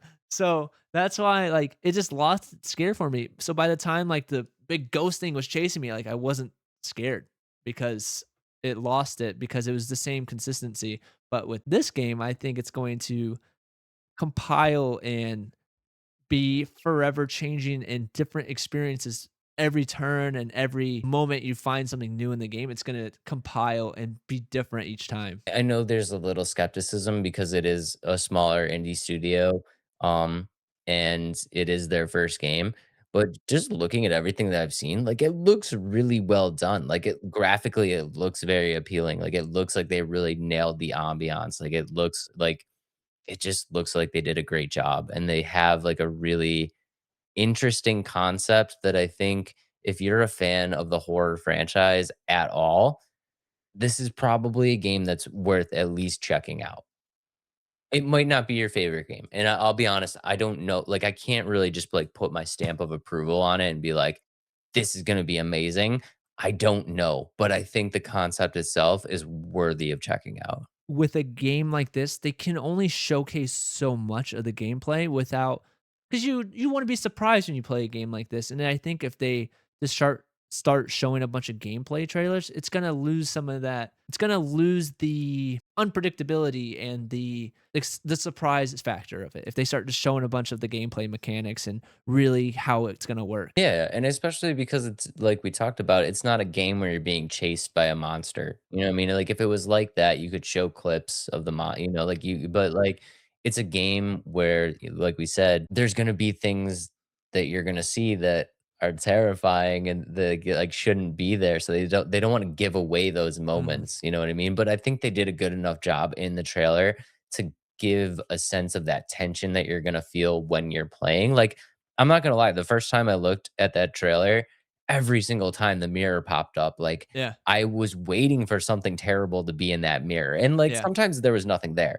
but Yeah. and I think that's kind of like a indicator of a game that's really nailed the ambiance, or Mhm. we've seen this with films and everything, it's like they really nailed how to make you feel a certain way because they scared you in a moment when nothing happened. Yeah. You know what I mean? And Mhm. that is a true level of fear. Right. And to be able to bring that out of players, um, yeah, it's such a great idea. It Yeah. it really is such a great idea, and I wish him all the best. And like, I really hope this game is good. Yeah, and the thing is, people are excited about it. There's over 70,000 wish lists, on Steam anyways, and they've had a demo, I believe. Do they have a demo? Yeah, they had a demo up. Cool. Did you check that out I did yet? not get to play it yet, Okay. but I'm definitely gonna play it. So I think if you wanna experience it even a little bit, there's a demo out for it. I can't tell you if it's gonna be good or not. To me, it looks like it's gonna be good, but the idea behind it is just something that, like, if you're a horror fan, you should definitely check out. There's a demo out now if you wanna, check out the Or demo. it's in a playtest. You can It join the Oh, playtest. you can join the playtest? Yep. Yep. Okay, playtest is out now. We'll drop the link down there, in the caption down below if you wanna join the playtest. I'm definitely gonna check it out, so yeah. No release date yet, but looks super, super cool. Duck reaction, this is Perceptum, and, yeah, if you guys wanna hook us up with a code, poo, I'm gonna play that. Dave's gonna play that. I'm gonna play that. Alright, Dave, it's another scary game. Another scary game. Is it gonna land on a very scary game list? At this point, I should be real good at this, right? Yeah. Yeah. This list is the scariest games by Watch Mojo. God, the scariest games according to Watch Mojo. All right, Dave, it's time for you to guess the scariest games according to Watch Mojo. And I'm just going to say this here. They've added some that I don't think you've mentioned. Wow, really? Does it deserve to be on the list? There's one on here I don't think that does, but we'll go for it. Did they go real, like, obscure? Like, I'm not saying any more for you to guess. all right, let's just get started. Did they put PT on the list? They put PT at 14. No, wait, 19. They put 19 for PT, so not on the top 10. All right. Silent Hill 2, They put that at number 1. number 1. Okay, Yep, that's number your, 1 yeah, okay. scariest game according to Watch Mojo. Amnesia. Amnesia did not make the list. Wow, it didn't even make the top 10? Wait, it didn't even make the top 20? It didn't make the top 20. Wow, really? Okay. Layers of Fear. Layers of Fear did not make the top 20 or top 10. Madison. Did not make the list at all. Wow, Outlast. That is number 11. Oh my god, didn't even make the top 10. Nope. Dead Space. Dead Space number 2. Oh. That's the scariest game. The second scariest game of all time. Soma? Soma number 8. Fear. Number 9. Hate that they all do this. The Resident Evil 2. Resident Evil 2 did not make the list. Okay, alright, I'm okay with that. Resident Evil 4? Did not make the list. Wow, okay. I have a little bit more respect for this list. Oh, just wait. Until Dawn. Until Dawn is number 15, so not top 10. Clock Tower. So not top 10. Fatal Frame. Fatal Frame, which one? Number How old is this list? I don't remember. Number 2. Yes, it made the top 7. Number 7. Okay. Alien Isolation. Number 4. Visage. Visage did not make the top 10. It's 14. Evil Within. Evil Within, number 5. Okay. How many did I get? 7 out of 10. Eternal Darkness. Not on the list. Wow, really? Go back to Resident Evil. Oh, what's the one that they all put on there? Biohazard. Yep, and that's number 3. That's number 3. Yep. Oh no about that. That's pretty high. Devotion. Nope. How many I got left? 2? 2. Dave, you're not going to get these. I'll give you a Are they hint. actually horror games? I don't think so. I haven't played either of them, but let's go with Small Dreams. Small Dreams. That's your hint. Little Nightmares? As number 6. No way. That's terrible. I love Little Nightmares too, but it should not be on this the top 6 scariest games of all time. That's crazy. That's crazy talk. The last game, number 10. Your favorite game of all time. My favorite. Bloodborne? Number 10. No way. Yeah, they put that as number 10 scariest game of all time. No, they did not. Yeah. No, they did not. That's the list. Silent Hill, Dead Space, Biohazard, Alien Isolation, The Evil Within, Little Nightmares, Fatal Frame 2, Soma, Fear, Bloodborne. I don't know what to say. The Souls player in me is ecstatic. The horror player in me is like, that does not deserve to be on the list. 11 through 20. Outlast is 11. Alan Wake 2 as number 12. Last of Us 13. Visage 14. Until Dawn 15. Stalker number 16. Darkwood 17. Condemned Criminal Origins 18. 19 PT. And then 20 Mortuary Assistant. Mortuary Assistant made the list? Yep, number 20. Okay. I'm I'm just going to say, though, I think these people are definitely missing out on Madison and some other scary games. For sure. For Yeah. sure. Yeah. I think true horror game players would have a very different list, and I don't think a Resident Evil would show up on that list. I just don't think it would. You know what we're doing next episode? But Dave guesses Dave's top 10 scariest video games. I make my own top 10 list. Yep, we're gonna do that. You're gonna say your top 10 scariest games. My top 10 scariest to games. see what our comments will say about your list. All right, yeah, I'm okay with that. I like it. Next episode, I'll make my own. My rankings, top 10 scariest games of all time. And then we have another one that I found. It's the Rolling Stones. So we'll use that for a future list too. Because why is the Rolling Stones making the scariest video games top 10 ever? Why not? Because why not? And Because believe me, why Dave, there's not, some dude? on this list that you'll be really scratching your head. Listen, guys, you guys know me. I love Bloodborne. I love Bloodborne. Like, without a doubt, if not my number one, like definitely my top 3 favorite games of all time at this point, does not deserve to be on a horror game list. I would It's just not. It's just not Yeah. scary. I The agree. aesthetic is great. The Lovecraftian aesthetic is great, and like all the boss designs and all the character designs, like it fits the genre, but it's not scary. I can't imagine who's playing Bloodborne like, oh my god, like like I just If you were doing that and trying to beat the boss at the same time, you'd never finish the game. never finish the game. Yeah, for sure. I can't look. I can't look at it. It's too scary. Yeah, exactly. One clap. But, yeah. All right. Let us Yeah. know in the comments below what you think about that guest of the list. Yeah, sure. Let us know what you think about the list. Let us know below. And that brings us to our last topic of the night, kind of. We have 2 kind of deals here. And that is War Dogs by the developer Bulkhead. Okay. So we just had a huge conversation talking about Call of Duty and where they've gone with their game. And yeah. Can I say This- something? Yeah, go for it. I'm kind of excited for this. I am too. And I I kind of think, like the idea. and I like the idea because yes, it's very Battlefield-esque. It's got some like the realism kind of they're doing a lot to attract those kinds of players, but what I've watched like Q&As, I've watched deep dives, I've watched the breakdowns from the developers, and what they're doing with this game is they don't care to compete with Battlefield. They don't care to compete with Call of Duty. They are making a game that this is their words. They said they are making a game to attract anywhere from sorry, it's in my notes. I got to make sure I get it right. They are only looking to attract 3 to 10,000 loyal players. Like that's what their goal is. They just want to make a game that can stand on its own 2 feet and consistently have this player base. And I think that's really cool. And they've gone into this with passion, I think is the biggest thing about it. And we've seen this with games that like these indie games. This one it's kind of like indie, but they're I feel like just watching, they have a higher level of production and money put into the game.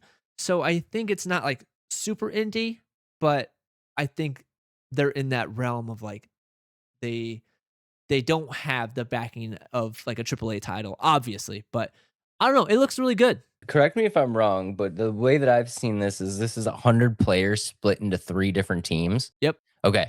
So that idea I think is really cool because it's definitely not a battle royale and it's definitely not a death match. I feel like it almost pits it as like a 3 like a 3 squad, like almost actual kind of like war situation, right? Like it just feels like more like an actual war-like situation, right? The game mode is essentially king of the hill.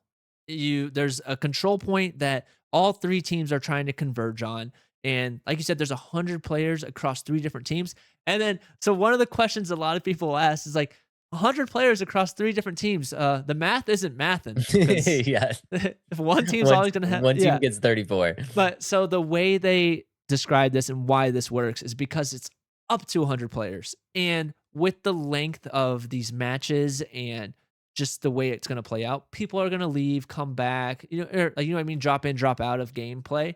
And so, yeah, there might be 100 players, there might be 80 players. It's just that's the cap of how many players are going to be in the game. And I think that's pretty cool. Like because I can see that being a really cool aspect of it, but also a negative aspect because what if one team has and this is like kind of a thought process I had is like because you can have whatever size group you want, like your team, like you can load in with as many friends as you want on your team. Like if you want to have 33 players in your squad, like you can do it. So my concern would be like, let's say I get 15 of my friends or somebody else has 15 players playing with them, like a streamer. What if a streamer has a good core group playing with them? They're like, all right, we're done with this match.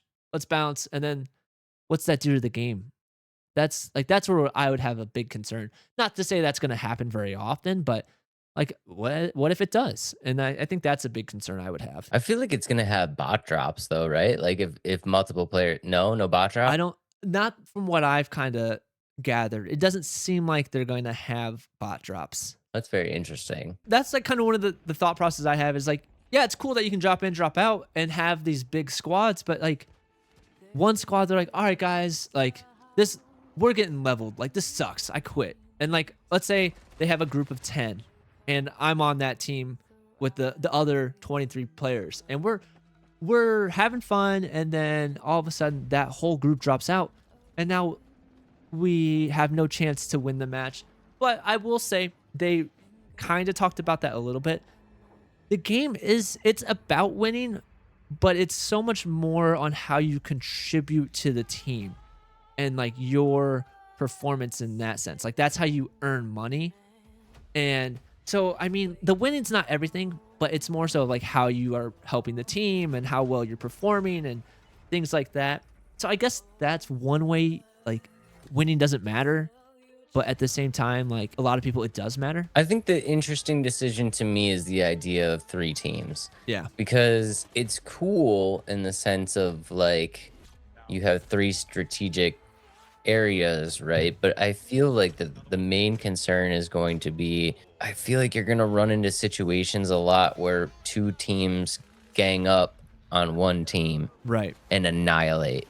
Yeah. It's a very poor just like kind of comparison, but you see this a lot in like games like Fall Guys where it's 3 teams, right? Where it's just like everybody crap on yellow and like you know what I mean? Like it's just that 3 is just always a very interesting number to me because it just allows people team up and take care of one section. So 3 is a very interesting number to me. I wonder if it's going to like there's the 3 teams, but with how massive it is, I wonder how like to get some to get that coordination from both teams to do that.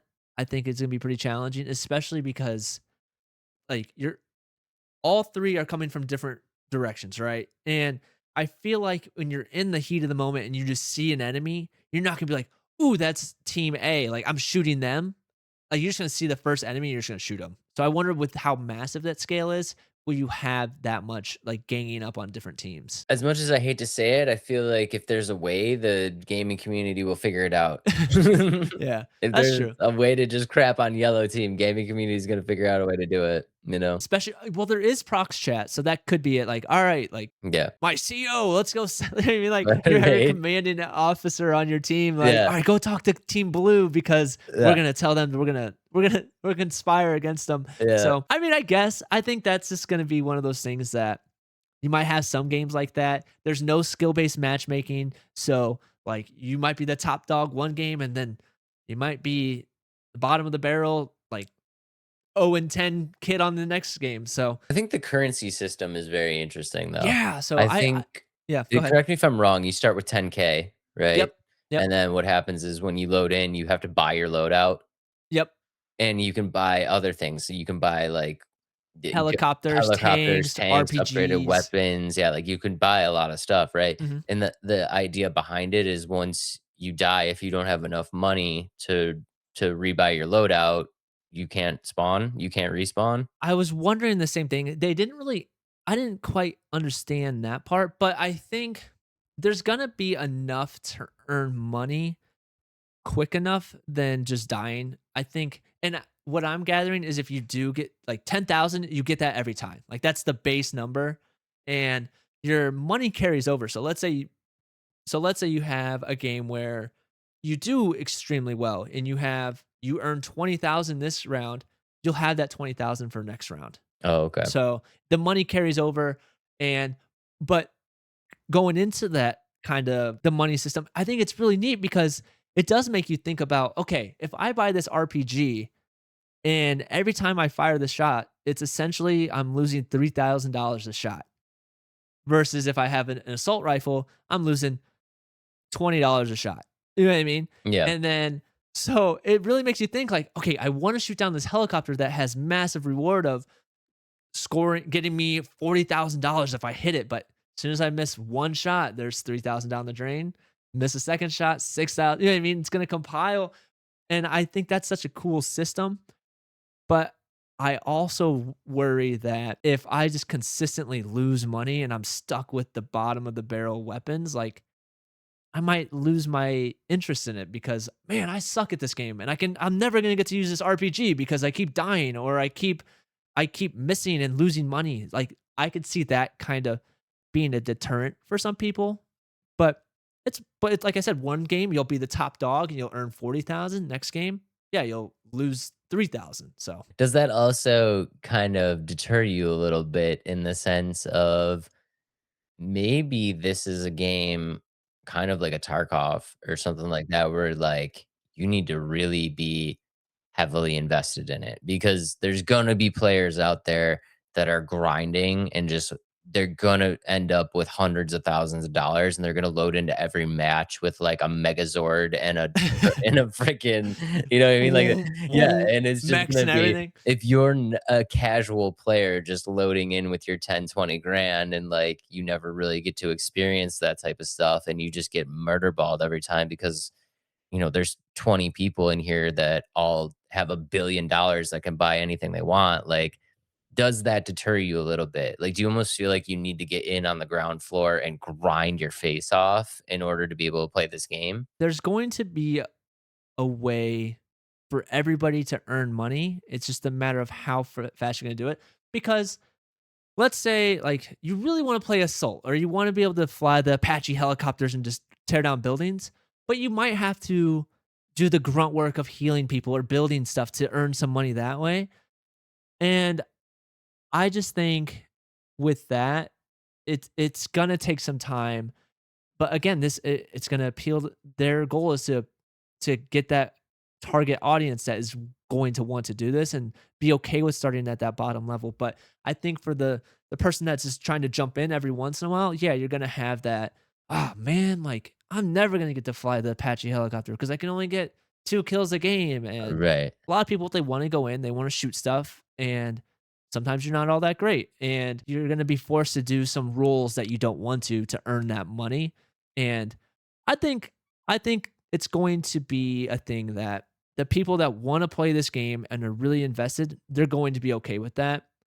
But where I'm worried again, like these again, just thoughts that I'm having, there's going to be, I think there's going to be that level of grinding to more so a farming. People are going to be farming the way of making money easiest, and it's gonna take away from some of the other roles. You know what I mean? Like, let's say you get $5,000 every time you drop somebody off, but you only get $100 for every kill you get, but you're only getting a kill.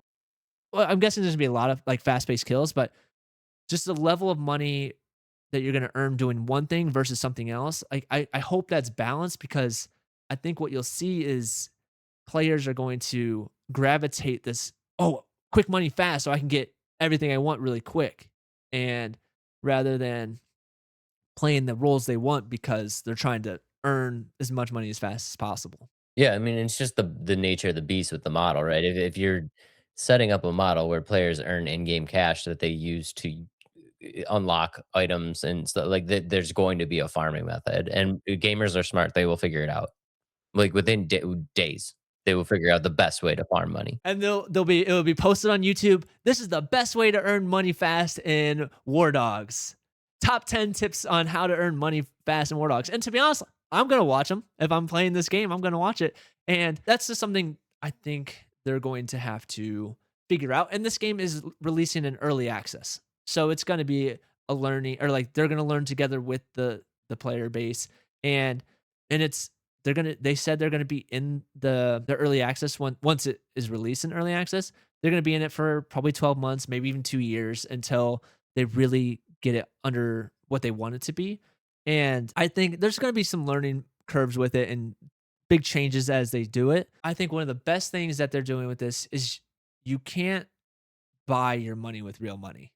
You have to earn your money. Yeah. And same thing with skins. You have to earn your skins. Like the people that see you with the best skin or the best helicopter, like those people earned it. They didn't go to a battle pass and like, ooh, $20 for a helicopter in real life money? Yeah, sure, why not?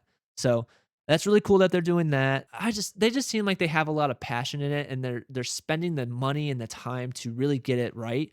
They're they've used Unreal Engine, but they've expanded on it with their own model of like how the guns play called War Dynamics. So they're accurately like using real life bullet like physics, including like the weapon drop as well as the size and diameter of the bullet. So they're really trying to make it real, but also like still feel kind of arcadey. They're trying to find a balance between Call of Duty, Battlefield, and Tarkov. Like they're trying to find that middle ground where it's fun and fast paced, but not losing the immersion of like realism, if that makes sense. So No, I think it's a really cool model, and I'm really interested to see how it turns out. I think the only way like you can really kind of stop, any type of like, any type of like next level farming, like the solution, and nobody's gonna like it, is just you only get money if you win, if your team wins. Like that's the easy fix, but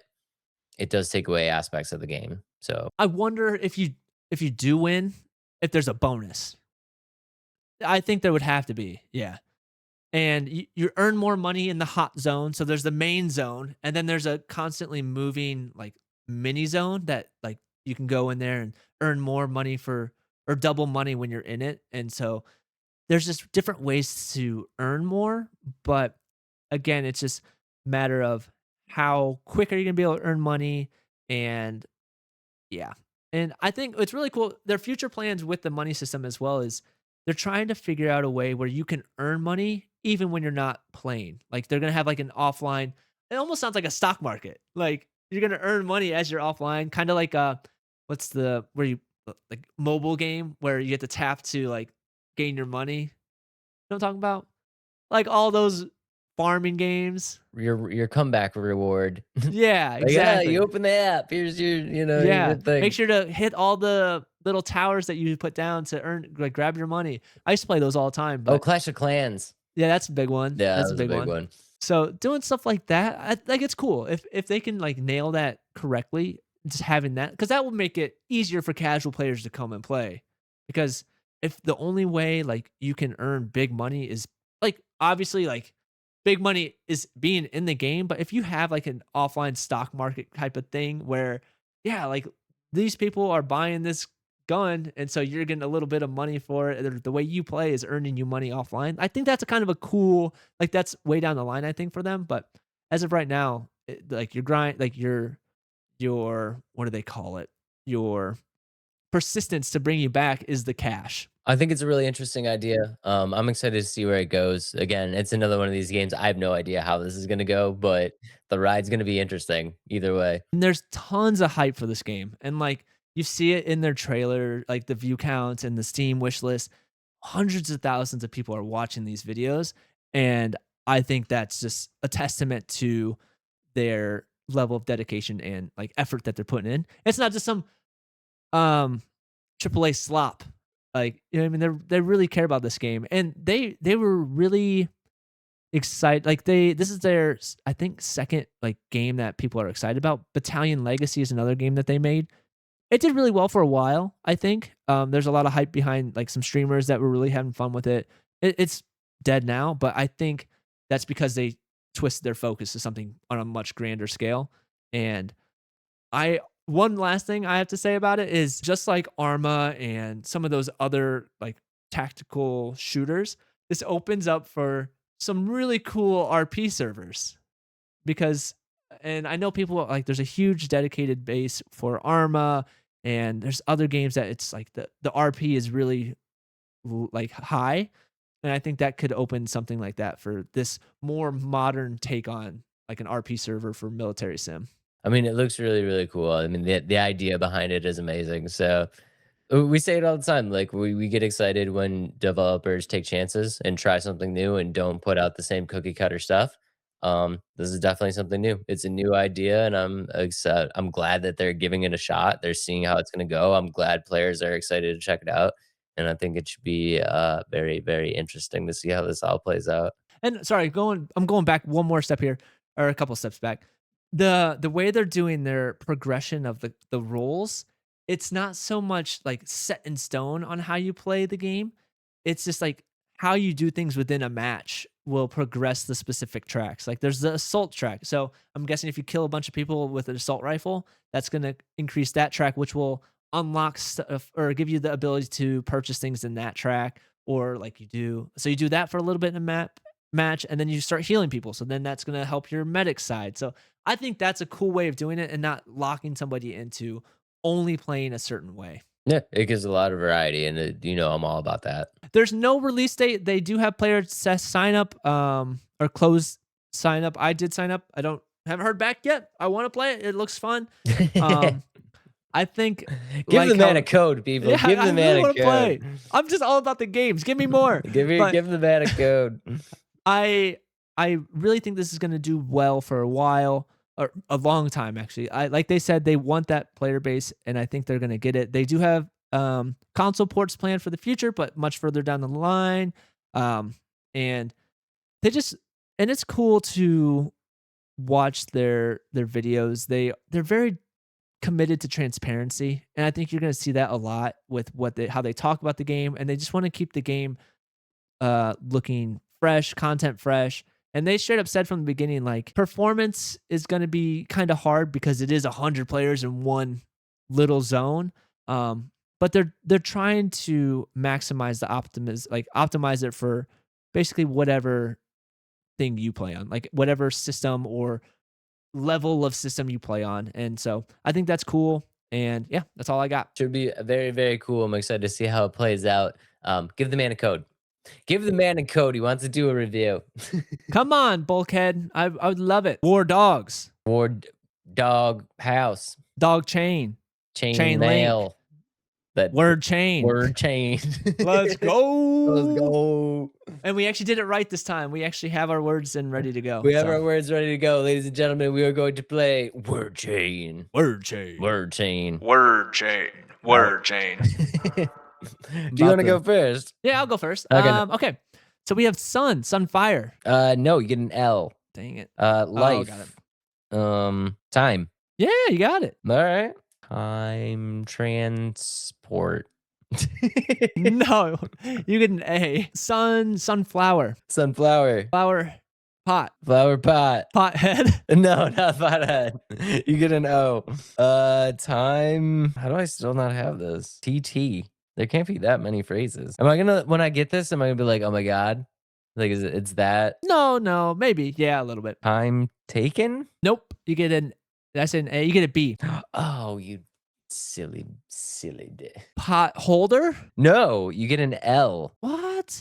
Timetable. Yep. Table sleeve. No, you get a P. Okay. Pot hole, not holder. Pot. Holy cow. Pot hole. Pot. I'm so stuck on holder. Pot. You're gonna kick yourself. Pot hold. No. No, hold on, no, I'm going back. Pot. No, you already said a word. Oh, I know, but it's the same word. I said the same word twice. Alright, fine. I'll give you another word. Okay, pot. I'm still gonna get it wrong.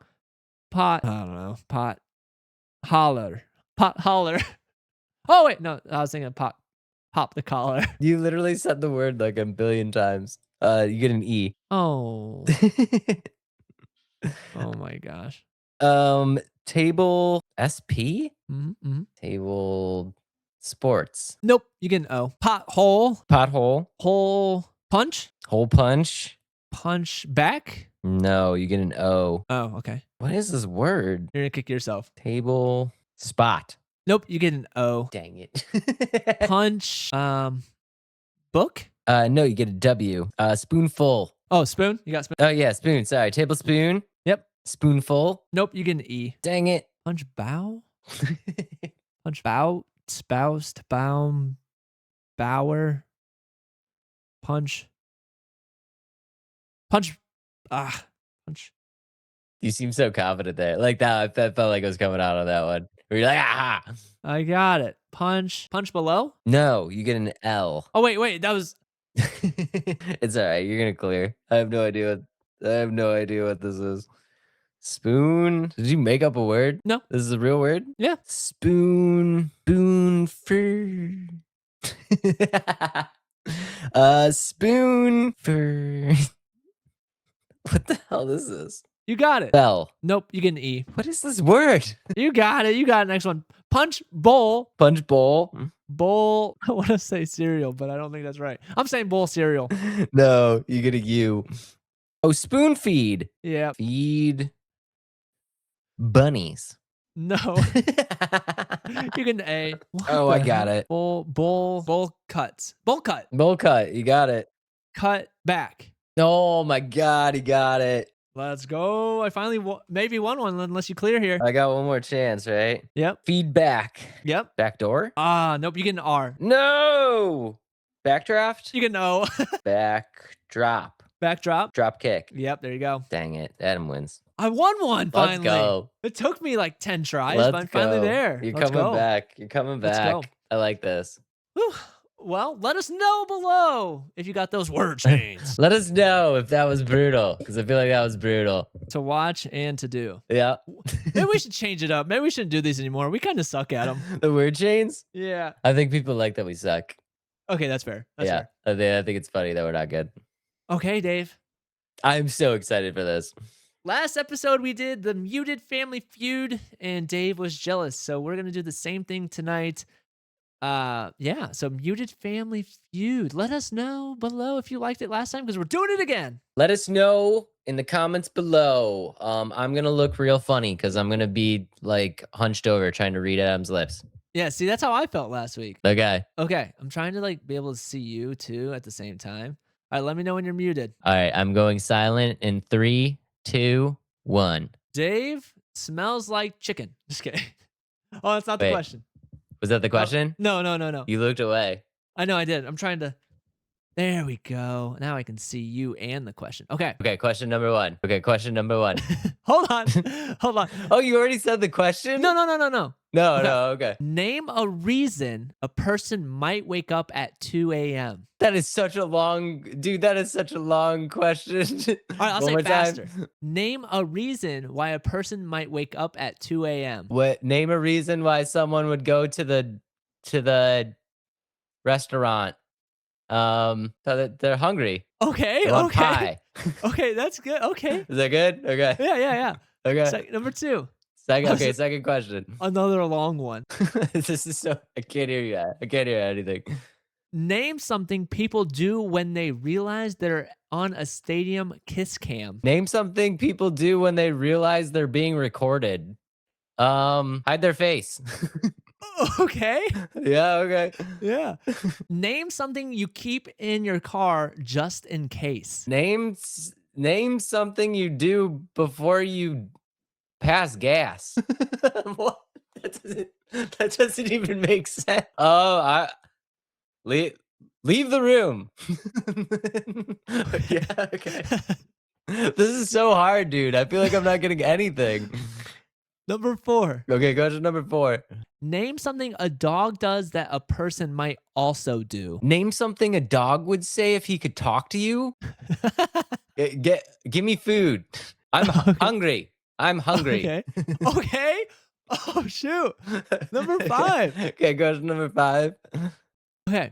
Name a place where you are told to turn off your cell phone. Name a place where you're not allowed to have your cell phone. Court. Okay. Court. Yeah, is that okay? Dave. Bro, that is brutal. No, it is not. That is so brutal, dude. Okay. You ready Okay. for the answers? I'm ready for the answer. All right. So, question number 1 was name a reason why a person might wake up at 2 a.m. Oh, you were hungry. I was hungry. Because something about food. Oh, wait. I said, name a reason you would go to a restaurant. Yeah. Yeah, okay. And you said because you're hungry. Right? There's an answer on here because you're thirsty. That's kind of close. That's kind of close. Okay, that's kind of close, yeah. We're not going to give it to you because it's not on the list. But Okay. okay, this one, you got really close as well. Name something people do when they realize they're on a stadium kiss cam. And you thought I said, Name something people do when they think they're being recorded. yes. And you said, hide your face. Number 2 answer. That's the number 2 answer? 15 points. There you go. You just won. Let's go, dude. This one you didn't get quite right. Name something you keep in your car just in case. You said leave the room because of passing gas. That one was tough. Nothing. There was nothing going on up there. Name something a dog, this is number 4. Name something a dog does that a person might also do. You said ask for food. Answer number 2 is beg for food. Let's go. What did I say? I said, name something a dog would say if he could talk to you. There you go. That's funny. And then question number 5, you were also really close. Name a place where you are told to turn off your cell phone. You said a courtroom. Unfortunately, that is not on the list. Wow, I got but the question right though. You basically did. Is movie theater is number 1 answer. So Wow. Yay me. wrong one. Nope, wrong one. Trying to use 15 those. points. Good Hell job, yeah. Dave. That was pretty good. Years of me just mentally blanking out and still being in the conversation. Let's That's go. how it goes.